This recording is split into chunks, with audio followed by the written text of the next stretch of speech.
Okay. Hey. Monday night. Hello, everyone. Welcome.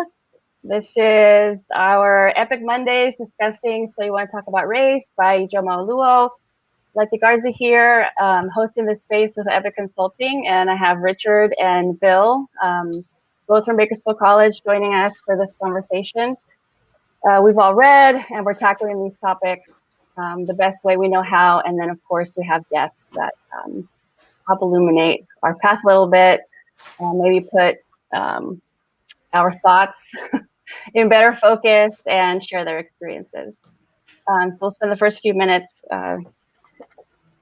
talking about our experience reading this chapter. Tonight we're going to be talking about the N word. I'm going to go ahead and start the ticker so we will not forget. Thoughts on the very short chapter, but very much filled with experience on Oluo's part. Do either of you want to share your initial thoughts? Well, I'm going to say right off the bat, I can't relate to anybody who even asked that question. I just don't get it. I mean, that's a good comment. That is pretty much the last word I would ever want to say in the entire English language. So yeah, I can't relate to asking the question. Like, why would you want to? Mm-hmm. Why would you seek permission to say something that it has only one purpose, and that is to be harmful, right? I mean, all of the other no words that we're taught when we're kids, yeah, at least have another purpose that is semi-useful, right? This has no other purpose that is useful, and its entire purpose is to emphasize not only the otherness of a people group, but the less than otherness of a people group. There's no reason anybody would want to use that word, in my opinion, or anybody should want to use that word.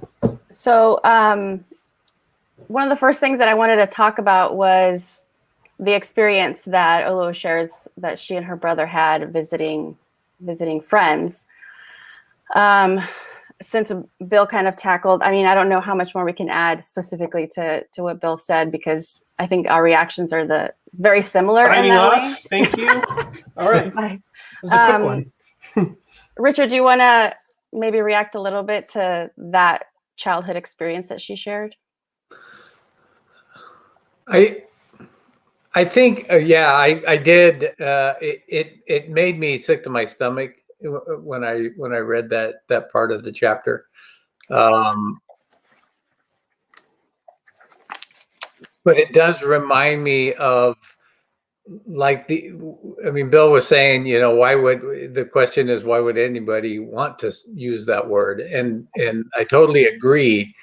I think where I've heard the word is either in some real hate mongering going on, or I've heard, youngsters, high schoolers use the word in jest and not understand, how appalling it is.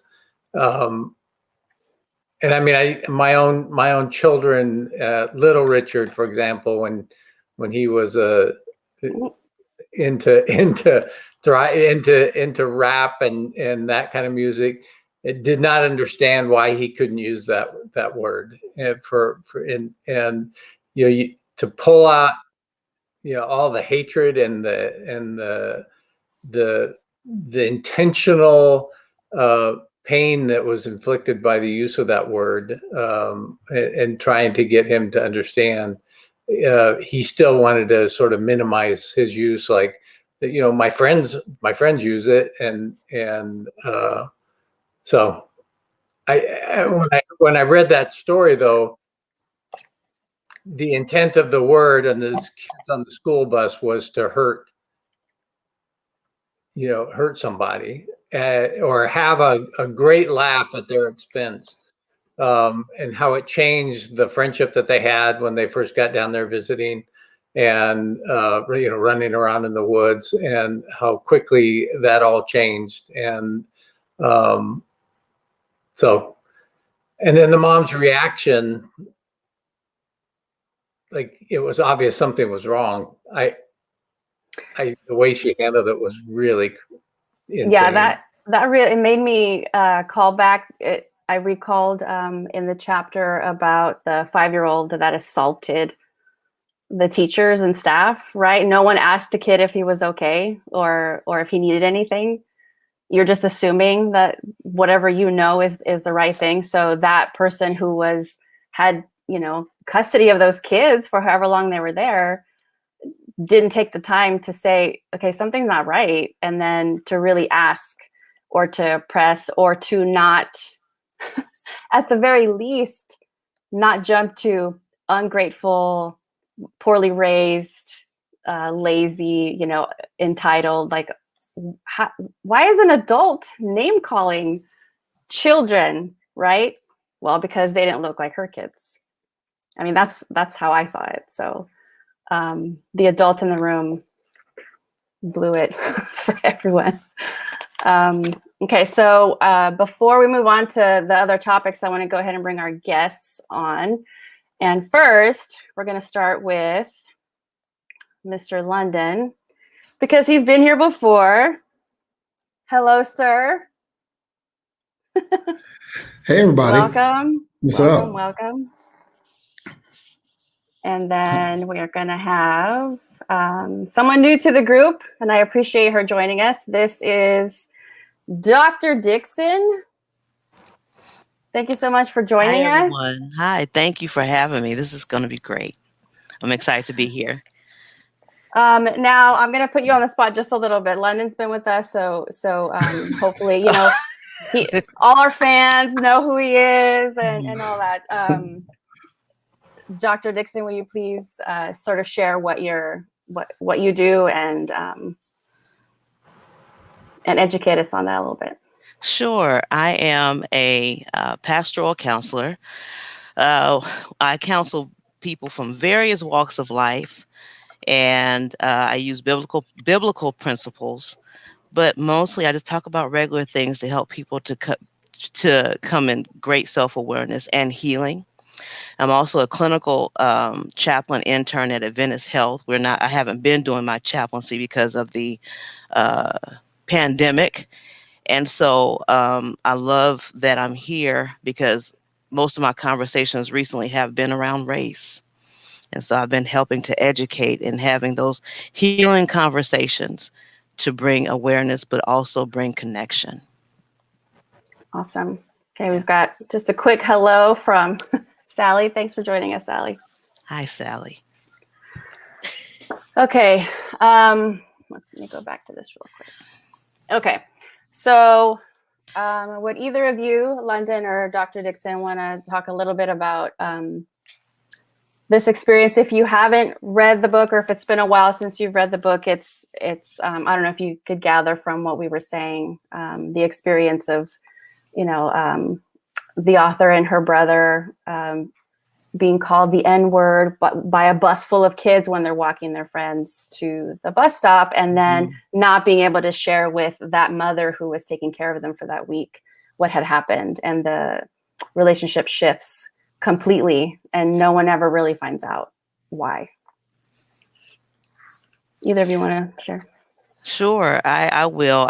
When I read that, I felt such deep emotion to that. I felt kind of like what they felt, and I think it's also because I'm still processing some things that's been going on in society. But I was really, really shocked, and I was really, I think I was really shocked about, as it related to the children's mom. At a time when when she could have consoled them, then she decided to, almost dehumanize and degrade them. And so I was just, I was amazed. I'm so glad that she wrote this book, but I was just simply amazed. Simply amazed.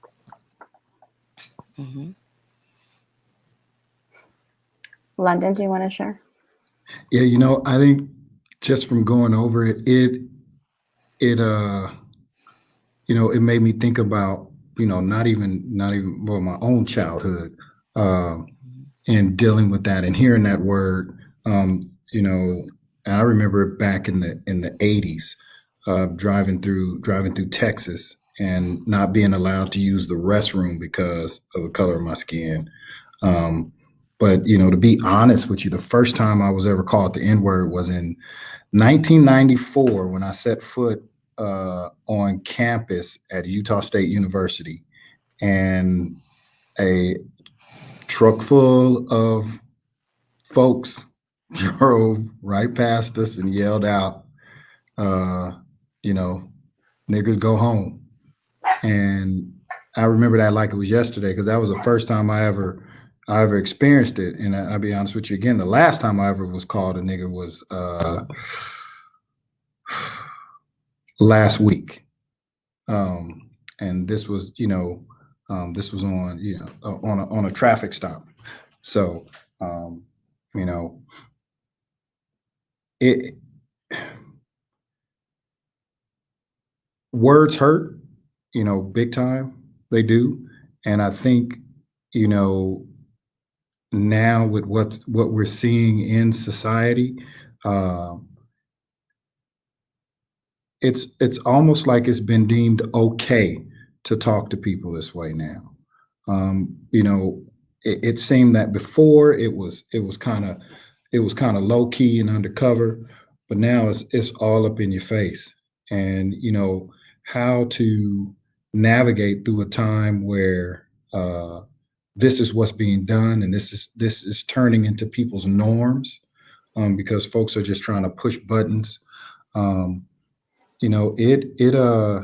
It can definitely take the wind out of your sail if you aren't rooted in and knowing that it might hurt, but that's not who you are.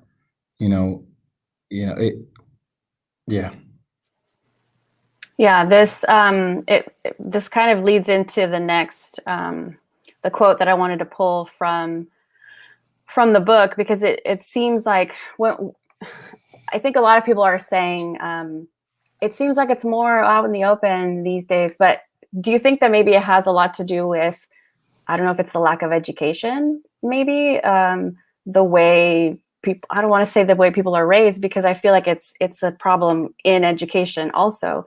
This idea that if you don't really know your history or the history, just period, that this idea that words matter and have caused these kinds of issues in our society, that maybe that gets lost because to them the history doesn't matter because they never learned it or it wasn't important to them. Maybe I'm a pessimist, but I don't think we can excuse it by saying it's a lack of education. I think we're seeing it said more now, and this sort of language being used precisely because people know that words matter, and we're at another inflection point in history with some of the things that have been going on in our world. Sort of a crossroads, and every time we have this sort of a crossroads in history, if you look back, it's part of pushing people back down is our use of language. And I hate to say it, but I really think that that this language use and the use of this word and so many other harmful ways of talking about people they're being used with a very specific purpose in mind. And it, maybe not everybody who's out there using it, but there are certain segments of our society and certain people in leadership roles who know what they're doing and who know what our language does to people, and they're using it with that purpose in mind.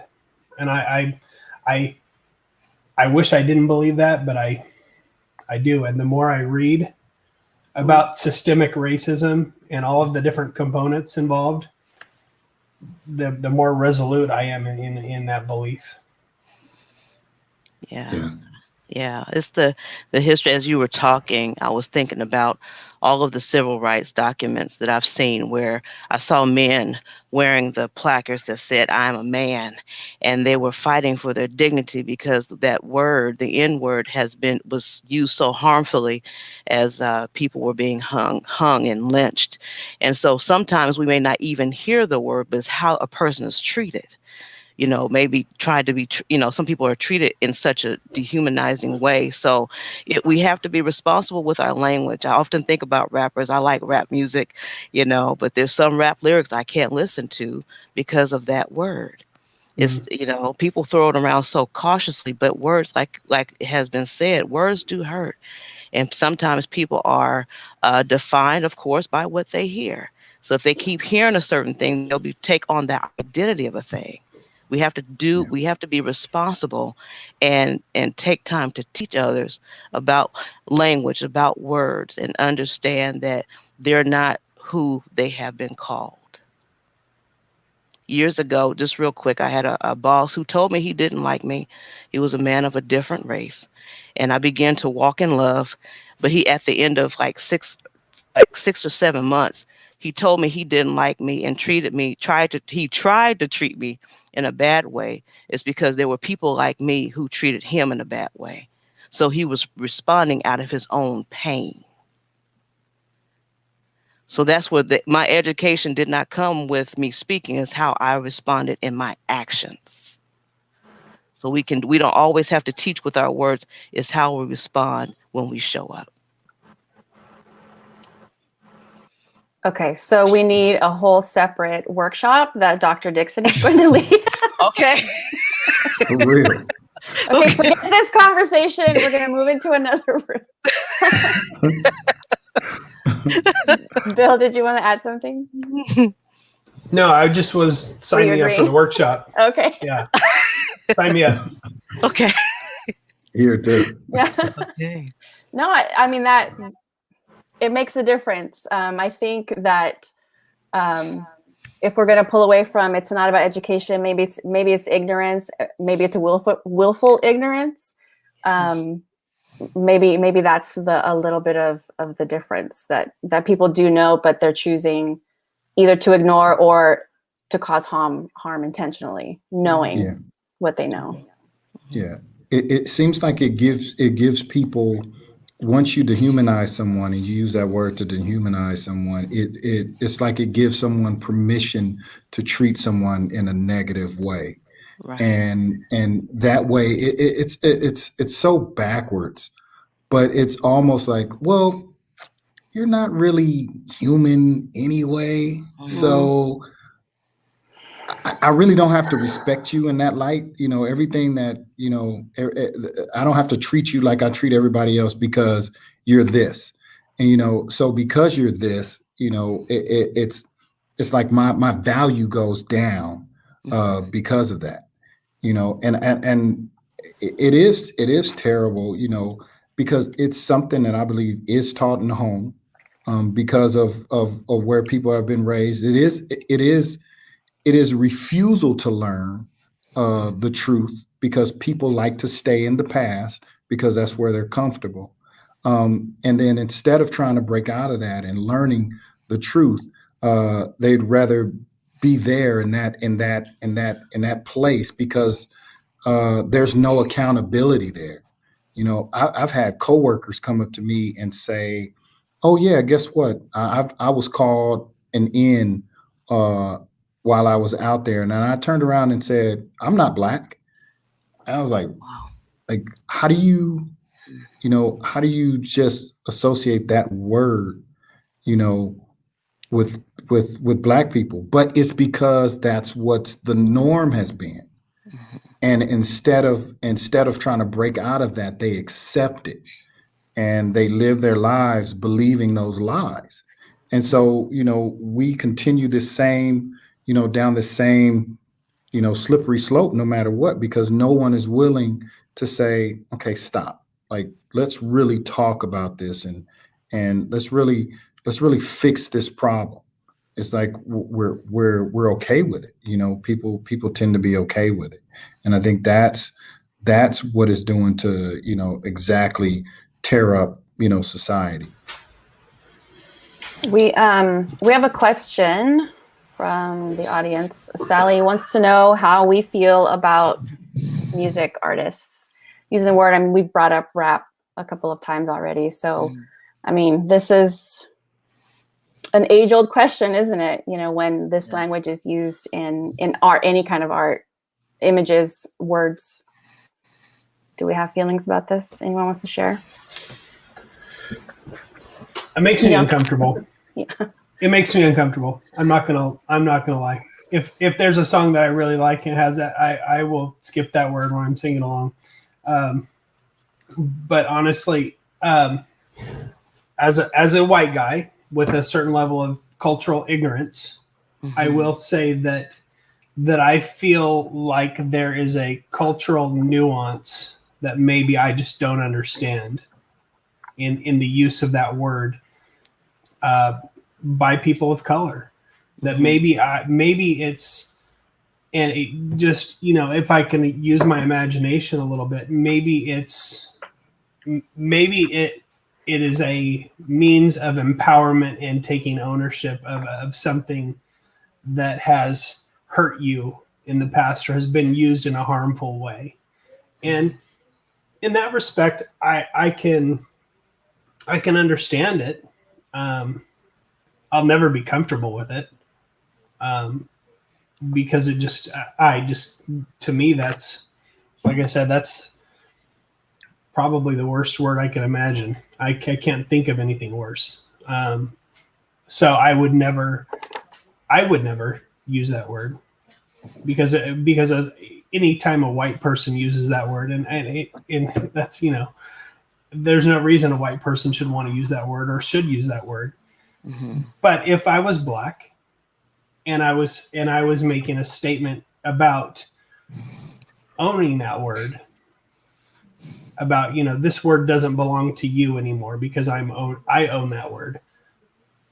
Maybe that's a conceivable reason to use that word. I don't know.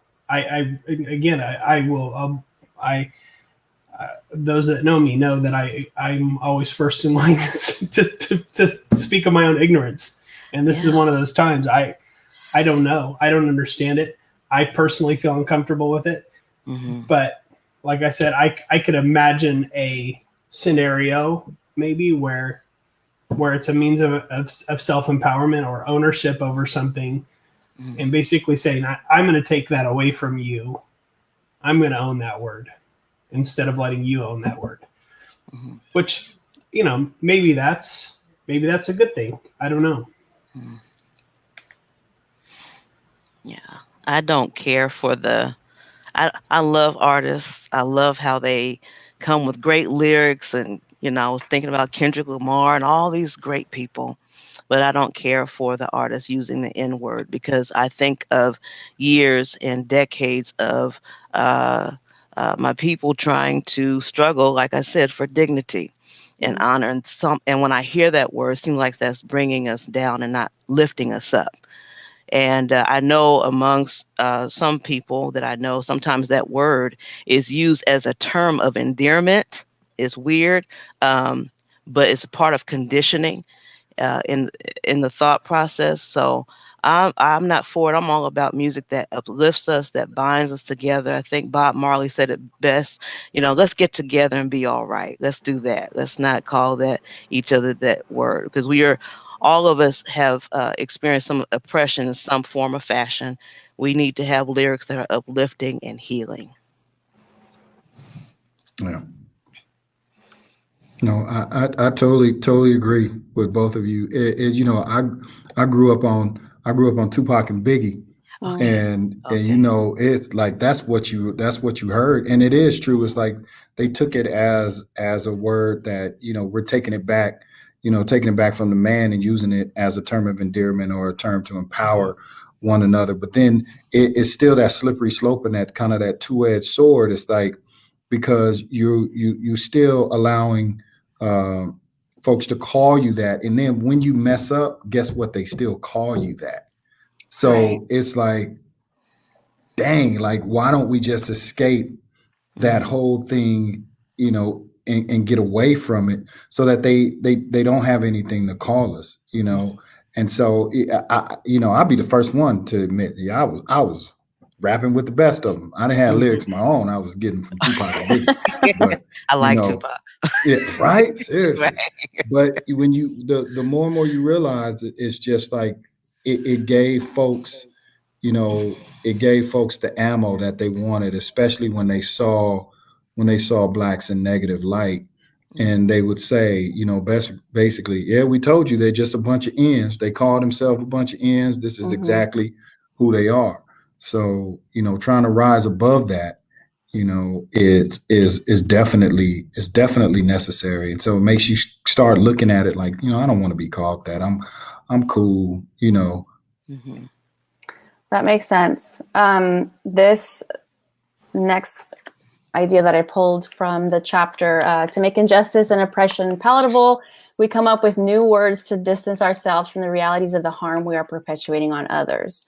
So if I'm hearing you right, London, it's this idea that if there's ever any effort to sort of take back anything, in all of our cultural groups, that maybe the system is so complex and so white supremacist that you just can't quite make it over that edge to reclaim it. It's always going to mean this horrible, awful thing.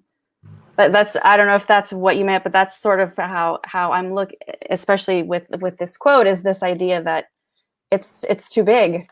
It's too big, and maybe in the same way we need to change sort of the way we phrase affirmative action. We talked about this a couple weeks ago. Maybe this is one of those things where we, I don't know, phase words out. I don't know what's the idea. Yeah, no, I totally agree. Like this is something that, because the root of it is in something negative towards Black people. It's like, why do we want to reclaim something that's negative? And we have, like, a lot of us, we've bought into the system, and we try to just try to almost brainwash ourselves to believing that it's okay to say that, but don't let white people say it, but it's okay for us to say it, and still when you look at it, it's still not right. Like it's a negative word. It's always had a negative connotation, and we should just eliminate it, period, because we don't want anybody else saying this to us. Like I said, I almost flew through the roof when a coworker said it, and when the guy told me this on the traffic stop, it wasn't like, oh, all right then, brother, thanks. It wasn't like that. It was like, nah, you can't say that. So it's like, why do I want to make something that I know is negative into a positive? Why can't I just change the game, change the script? And you hear like a lot of African Americans now, what the term we're using is kings and queens and stuff like that, and so it's like, it's changing the mindset of not only the people that started this, white supremacy that started this negative word towards us, but it's also changing us internally, our hearts and minds, and saying that I don't have to live this way. I don't have to act this way. I don't have to be called this. I can be something better. I'm a king. I'm a queen. I'm better than that. So I think that's where we should definitely try to go now. Love that. Thanks for calling out the kings and queens, because I think that movement is, I think it's empowering and amazing to make that shift. I said, let's phase it out. So let's replace it with kings and queens. Sally made another comment that I think we don't have to spend a lot of time on it, but it made sense to me to bring it up right now, because this idea of explaining it to someone who is not, who is a foreigner, and then having someone say to you, oh, I thought that was like a cool thing. It's not a cool thing in America to say this. So that's one of the reasons why, right? Let's get rid of it and change. Okay, again, another call to action. This is how we change the world, people. Yes. We're going to change the world. Yeah, we are. Okay. I'm sorry, did anybody want to add anything to that before I pull up the next? No, I was just thinking about the king and queen. I love hearing it. It's why not lift each other's self-esteem up? Right. We can change the world with one conversation, one person at a time. It doesn't take a lot. Let's go. Okay. Seriously, we're gonna come back to you, Dr. Dixon, and we're gonna have set up a series of workshops. Yes. Okay. Along the same vein of words historically used, I like the way she phrased this idea that words have had a starring role in the brutalization of people of color, because that's how it starts, right? It's with the language that we're using to engage with other people. Does anyone want to make a quick comment? Because I know we've been kind of talking about this already, but I wanted to bring up some words that maybe we can talk about one at a time. And the first one is ghetto.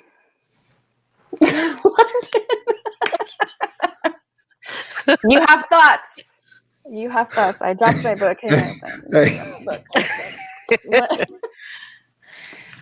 I'm sorry, but that word and how people use it pisses me off to no ends, because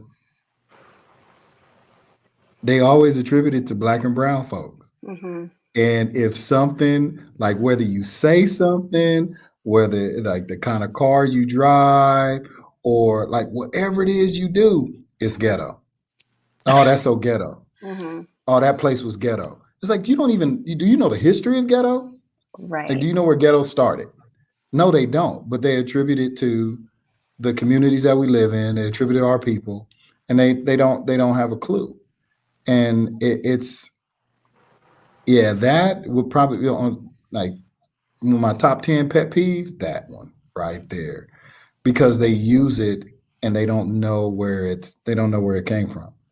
And they don't know that the ghettos that are created now, like folks didn't just want to like, hey, let's just make a ghetto for us. That's where we want to be. Right. No, this was all part of systemic racism, but they attribute it to us. And then when you come back to it, it's the people, those people, and you can fill in the blanks with whatever kind of negative name you want to put there. Those people put themselves or made their communities ghettos. And so, it drives me nuts. This is another one that's maybe used in the Black and brown communities, and also used by white people, and their use, is one of those things where I think if I'm going to be honest, if I'm remembering correctly, I feel like the first person that I ever heard using the word ghetto was a white person. And it was probably a white girl. Like that white girl. I think that's the first time that I heard it used in that way, in that sort of like as an adjective to describe something. I'm going to say you're right. Yes. Yeah. When did it become an adjective to describe something? I don't know. Hollywood? Maybe it was Hollywood. Hollywood did it. Okay, I've got some more comments. Anyone else want to respond to this one? We're going to move on to the next word. I can't wait to see London's reaction. I'm trying to maintain. That's not what we're here for. Do not maintain. Okay, I'm not. Well, when I've met different people, there's an assumption that when you're ghetto, I had this person say, you know how it is to be in the ghetto. And I was like, okay. Well, so when I was growing up, we didn't focus on that. We focused on identity. We focused on trying to speak well and trying to be well. So this person was the assumption was because I lived in the ghetto that I was. I said, I don't knock people who are from there. Don't assume. I don't like assumptions. Get to know me. First of all, get to know my name. Don't go by what you saw on TV or what you saw in the video. Don't generalize us. Don't do that. Get to know me. So if you live in the ghetto, cool, that's fine. That's where you're from. But I don't knock a person because they're there. We don't know why they're there. But just get to know a person for who they are. Like, okay. I should feel I end better the show? now. I feel And better credits. See, For real. now. Really? dropping some knowledge over here, man. This is There good is. one-liners. I'm glad I'm recording this. This is healing. I mean, this is healing for me. I've been wanting to have dialogue, so this is great. Awesome. Okay, Mhm. here's the next word. Thug. What's your first reaction? Is it news related? Is it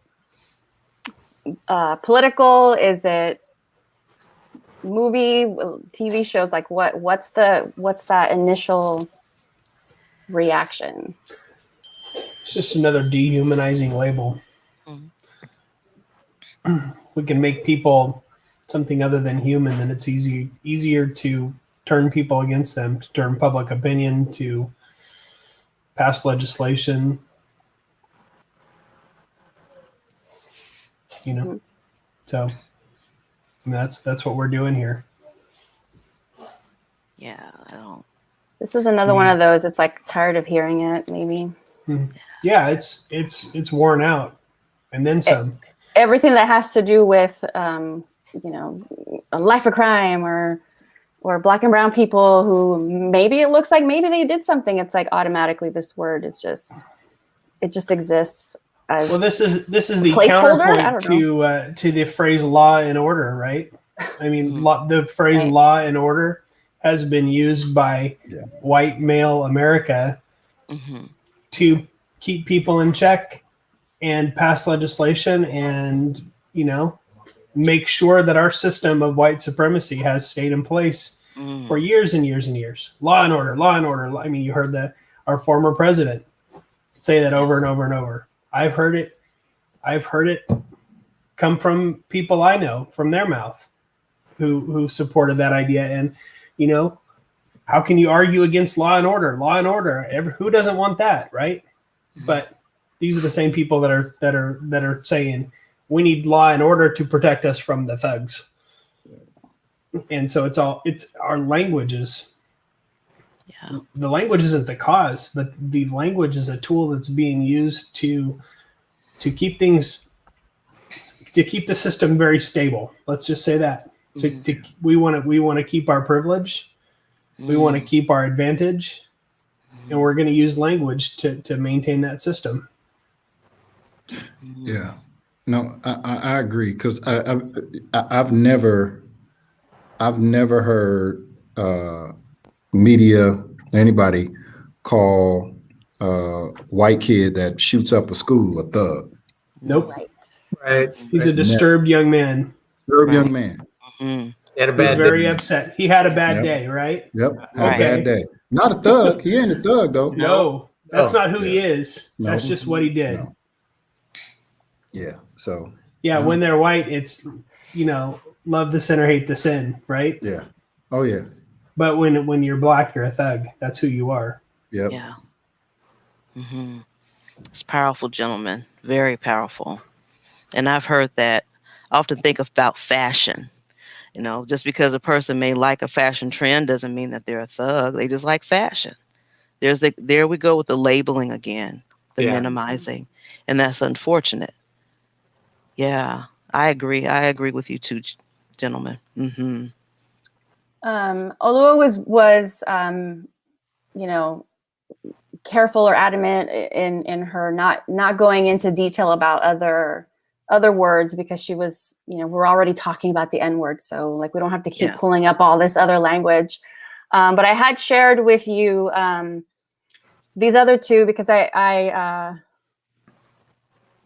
to me, sometimes these call a lot more attention to other historical parts of the building of our nation. So there's this idea in, the destruction of tribes across the U.S., and forgetting, the nature of the churches coming in, the nature of westward expansion, just, being here and acting as if there was a space that was just made for the white people that were coming over from Europe.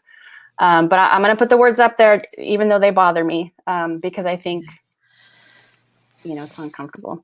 So Okay. for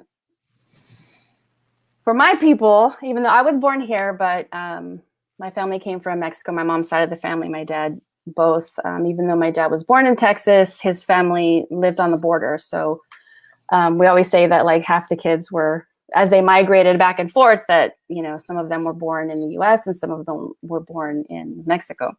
Mm-hmm. So, man, when I read or heard anything, I mean, in school, this is like school.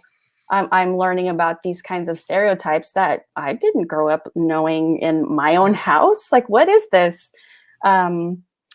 Warner Brother cartoons or other kinds of, and I would be like, what?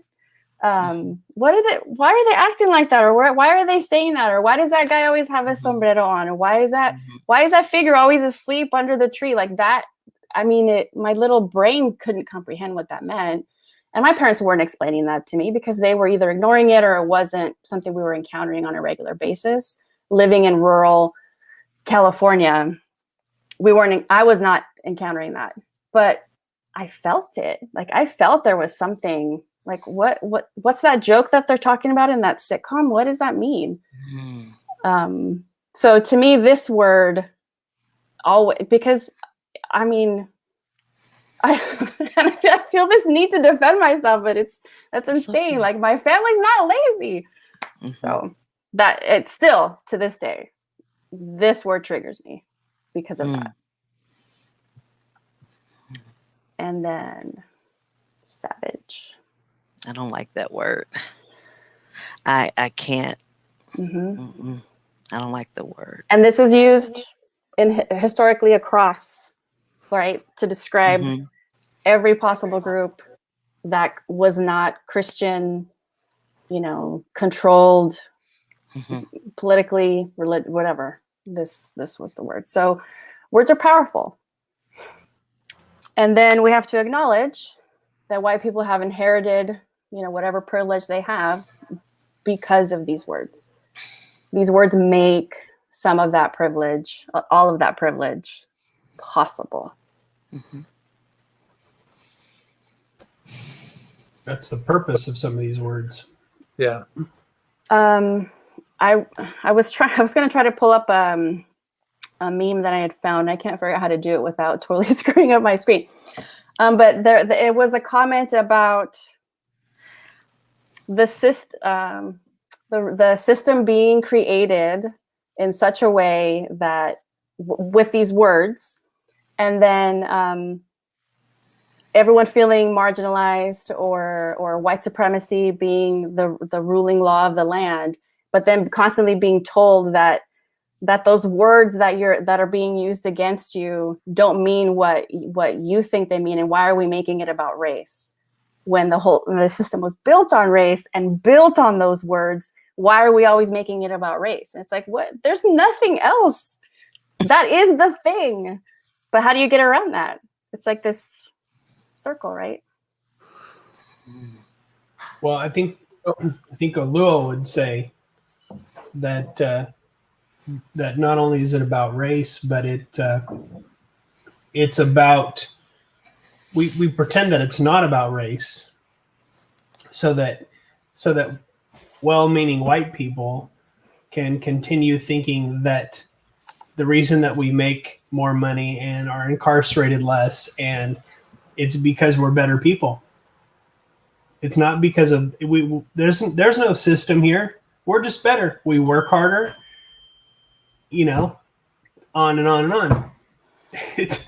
It's the ultimate lie of our society, is that there is I don't see color, right? We're all the same, except I work harder, and oh my gosh, when you start to see it, you see it everywhere. Yeah. And that's the problem with going down this road as a problem, I guess, is that you can't stop seeing the things that you see, and everything from why do we have ghettos? Well, let's talk about redlining. Let's talk about house prices and real estate and how those systems function, because they were built to keep privilege in the hands of white people, because that's what this is all about. When you have a society that's built by white people for white people, all of the systems function in that way, including our language, including our education, including everything. So this is a tricky one to unravel, but I think language is an important part of that, and it's a small thing that we can. It's just beginning to chip away at that huge marble statue that's in there somewhere. Do you think that it makes it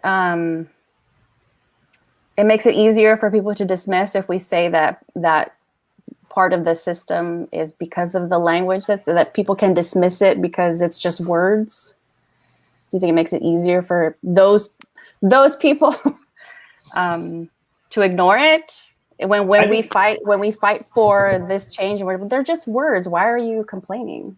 When we say that, we let people off the hook. Mm-hmm. Right. I don't want to let people off the hook. Yeah. Mm-mm. I don't either. I don't either. At one point, I was tired of teaching and tired of being the one to try to educate folks, but it's needed. It's needed. And I don't, and so I just had a conversation recently about something similar to this. And finally, the woman asked me, well, what are your people like? After a week, because she first threw up, well, I don't care. I don't have to care about what's going on. I just focus on my life. But aren't you supposed to be my sister? I'm hurting. Mm-hmm. Aren't you supposed to care about what George Floyd was called? Aren't you? Or are you just concerned about what you can go by? So for me, it was bringing us back to that common denominator. You should feel something because I feel something, because I'm human first. Mm-hmm. Regardless of how kinky my hair is, regardless of the color of my skin, I'm a human being. So I can't let you off the hook. I can't. I would not do my due diligence. I have to speak up. That's the burden of education. Right. It's a burden, but it's a blessing, because Yes. it could be part of you leaving your legacy. At least I said something. I may not have had a microphone, but I may have had a cup of Starbucks coffee in my hand. Yes. Right? Yes. But at least I tried. Coffee makes many things possible that are not possible otherwise. That's right. So at least let's not let our labors be in vain. We have a voice and we have speech for a reason. And I'll get off my tangent. Thank you. That was perfect. Can I add something, Leti?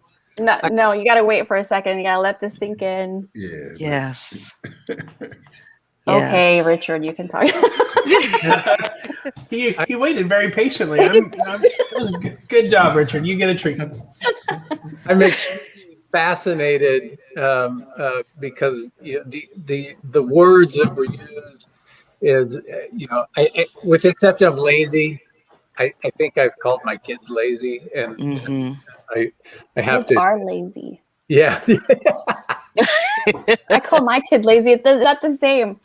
Yeah, That's different. but the words that I'm thinking of is the word that will put down white people, and that is white trash.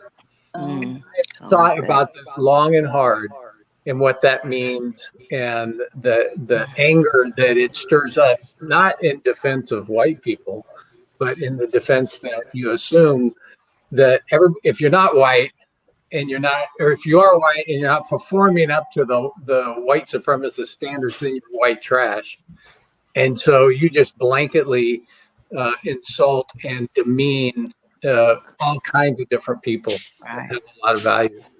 And I'm just curious because I hear it used often and I get really angry because I'm thinking from a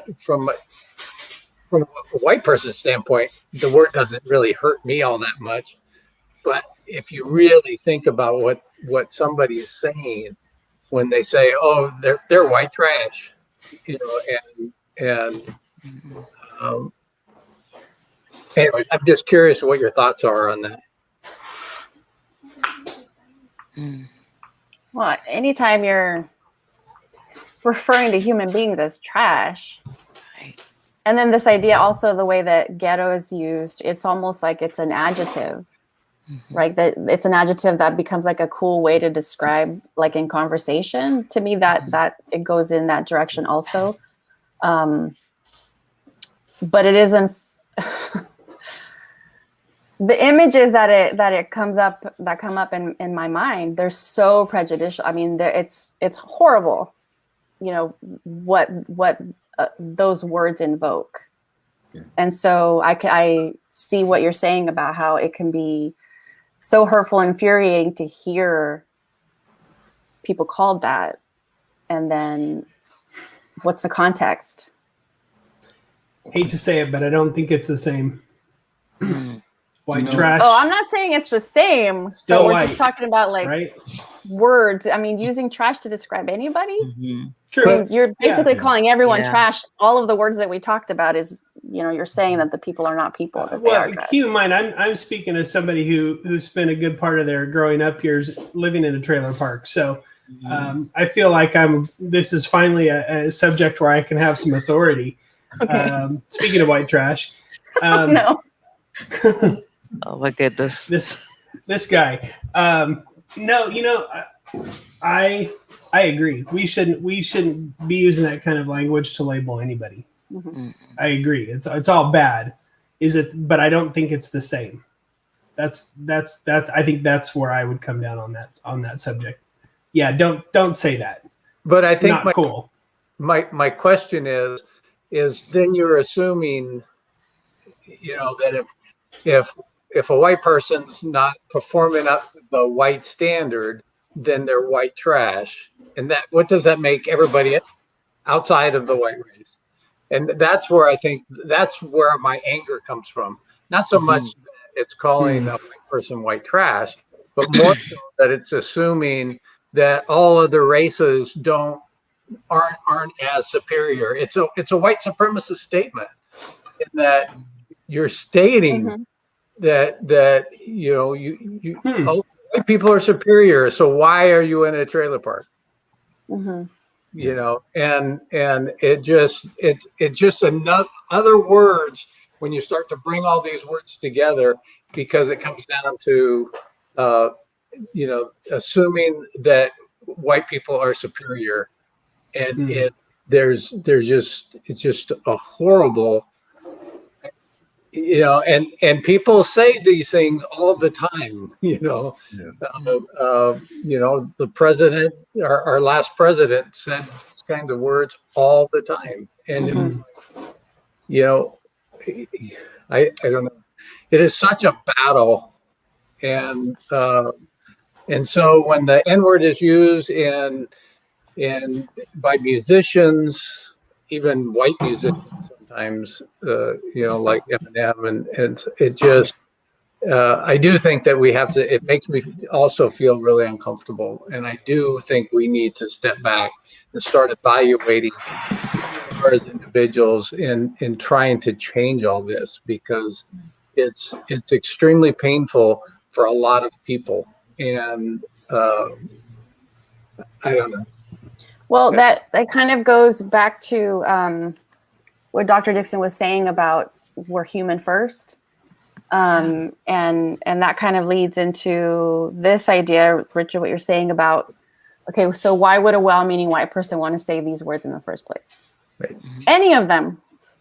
Why are you using any of these words ever? Yeah. To describe another person? So I know this chapter we're focusing on, you know, why can't I say the N-word? But it's like, why are you saying any of these words, and why do you want to? Does anybody have an answer to that? Well, it just makes me think about, okay, so why would you say the word? Who taught you to say the word? Why haven't you challenged why you say the word? Why are you not taking responsibility over your own language, even though someone taught you this? Why would you say it? Do you feel that bad about yourself? Because when you love you, you speak loving words. When your Yeah. self-esteem is good, you'll lift up someone up.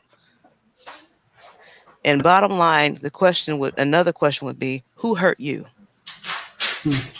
And are you ready to heal? I'm done. Yeah. Seriously. You want to ask, I know, it's kind of a joke, like, well, who hurt you? But seriously. Yeah. Why is that word in your vocabulary? Why do you want to say it so badly? Why do you want to say it? What's hurting you so bad? Or are you feeling peer pressure to fit in? Mm-hmm. To me, it's a lot that's surrounded around it. Yeah. And I've had conversations with people who said they grew up in a house where this word was used to put people down. Mm-hmm. And they just never thought of it. So they just need to have their mind renewed and reconditioned. I like that. That's it. And so when we show up, we are the mirrors to let them know it can be done. Totally agree. We have a comment. Richard Deloach, the N-word is a derogatory term, plain and simple. People of color use it as a term of endearment amongst one another, but that doesn't make it right. Absolutely. Very true. We're totally touching on that before, just the idea that, maybe we do need to phase some things out because they're not working in the favor of the people who want to reclaim the words or phrases. It's just not. Everything else needs to be dismantled before we can do that. Absolutely. Yeah. I do want to put up the last thing that I wanted to touch on, and she kind of closes out the chapter with this idea. I alluded to it a little bit before about like, oh, they're just words. You can't get over something that is still happening. So, when people bring up slavery, when they bring up lynching, when we bring up the decimation of the tribes in what is now the United States, it's like these things, the system still exists. The system that was created based on those actions still exists. Mm-hmm. So what is this idea of getting over the use of a word when the word helped create the system? Yeah. So obviously we're a post-racial society, so I don't see what the problem is. You try that every time, and I have to keep telling you. What? It doesn't work. It's not working. So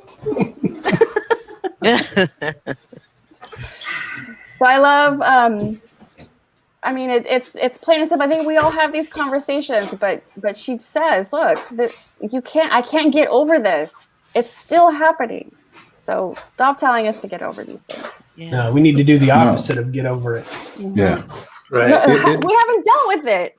No, we haven't. It's like somebody going up to a tree and saying that the tree is messed up. They want to make changes. They know it's not bearing fruit, and they just want to cut off certain branches. It's like the whole tree is jacked up, uprooted. Get rid of it, plant it all over. And that's the system that we're in. Like, stop trying to affect branches. Like, really go after the root. Mm-hmm. You gotta fix that if you want to see actual change, because what are we doing? I mean, nothing. You can't get over something when all you doing is hiding this racism, in different ways, because that's all we're doing. Mm-hmm. What is the root? You said, what is the root? What is the root? The root is white supremacy. But it's everywhere. But it's like a everywhere. Root that you can't.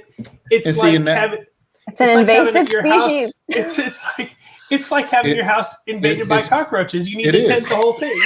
Tent the whole thing, and that's the whole thing. We are so hesitant to not call it out what it is. We'll say it's any and everything. Oh, it's your feelings, they're getting Mm-hmm. hurt, or all this kind of stuff. But we're never going to attack the root. We're never going to say, hey, the system was built in white supremacy. Straight up. Right. We need to go on and knock this blow this crap up, start all over from scratch, and let's build from there. We're not going to say that because that's not what they want. We're saying it. You know what I'm saying? Right now, we're saying it. We're saying it. Let's do that. That's what we short of that. Short of doing that, you're never going to fix it. And exactly. Let's be honest. Somewhere deep down inside, we all know that, right? Mm-hmm. Whether you're white or black or anything else, you know that you're trying to do a little piece here and a little piece here. It's like that game Whack-A-Mole. Have you ever played that one where you hit the that moles pop up and then another one pops up? It's like playing that game, but times infinity. Right. You can't fix it a little bit at a time, but at the same time, the whole system is broken. What do you do? Do you turn America off for 2 weeks and reboot it with a different everything? It's tricky and it's overwhelming, but we gotta figure out something because the way we're going isn't. And that's not working. And that stuff you got to look at. Like we got to look at now. It's like now is it time to go to the extreme where we're recognizing everything that's going on, and we're saying the problem is bigger than these branches. It's the root. So now we need to fix that. It's the same thing that we're looking at it in law enforcement. It's like, come on now. It's like we know that it's not bits and pieces of it. It's the establishment of it, and we need to fix that. Or else we're just going to be, going around in circles. So, it takes some work. But, I used to cheat at Whack-A-Mole and get some of my friends to come on and just put their hands on them. And we all whack the mole together. So, So it takes what you're saying. Maybe that's the analogy right there. You got it. It's teamwork. That's how it's going to happen. Yeah. But this is sort of like that rallying cry that white men hate about feminism, right? Because the whole idea of down with the patriarchy means exactly what we're talking about right now. It needs to all come down, and something better needs to be put in its place. Because what's growing out of that tree, whatever's coming out of that building, whatever metaphors we're using, they can't be fixed. So we're gonna come up with a plan. Again, this group changing the world. Can you talk about RBG and her first court case for that she fought for women? Because I think that's key. That you've got to sort of be tricky in your approach to things. She was tricky. Yeah. What was that? We were listening to a podcast called The Experiment. I think it's called The Experiment, and it's the experiment called it for the country. The country is this experiment, and so I think it's by The Atlantic. But they have different stories every week that have to do with, bits and pieces of how the country has been built, is running. And they talked about RBG in her one of her cases that she worked on for I'm going to say on the basis of sex, but they knew to manipulate, not even using the word sex and using gender instead, because anything that distracted from the argument that Supreme Court was all male. So those kinds of tricks, but then also making sure, and I don't know how she did it. It's a great episode of the podcast where they kind of break down how she got a different case to go to the Supreme Court that helped make an argument for the case she was going to argue right after. And they landed on, and it was on the same day, and they don't know how she managed to do that on the same day. But the first case, the guy it was awful. It was just like this chauvinistic. I imagine him as a tall white guy. I don't know if that's actually true. That's just how I imagine him because of the way he talked. And it was an argument for boys being able to purchase alcohol. And I don't even remember the state because Richard just brought this up out of nowhere. But The girls could purchase alcohol at 18 in this college town, and the boys had to wait until they were 21. So that was an argument that was gender, like, what's this discrimination happening against the boys because they were unruly, they couldn't control themselves. So that was the argument that came before the Supreme Court before Ruth Bader Ginsburg made her argument based on gender discrimination.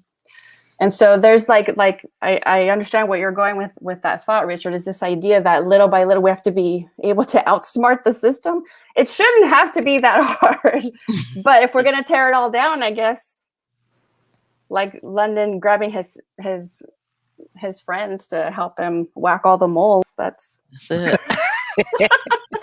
Well, you gotta think out of the box, right? That's right. You know, and so I think that's what the point I was trying to make is, you know, her first case won for women's rights was actually fighting for the drinking age of 21-year-old males, and so there's some irony there. And she also, her second case, she fought at the same time on the same day. mm-hmm. Was there for one case and then came right back for her second case and was able to make both points, and ended up winning both cases. Mm-hmm. So, okay. Any last comments on this particular topic? Why can't I say the N word? I feel like, I mean, it's a short chapter to begin with because she's basically like, just don't say it. This is stupid. Why do we even have to have this conversation? But here we are having an extended conversation on the exact same topic. Yeah. Okay. Okay. So I'll stop this. Oh, we have another comment. Let me check real quick. Oh, this is a long comment.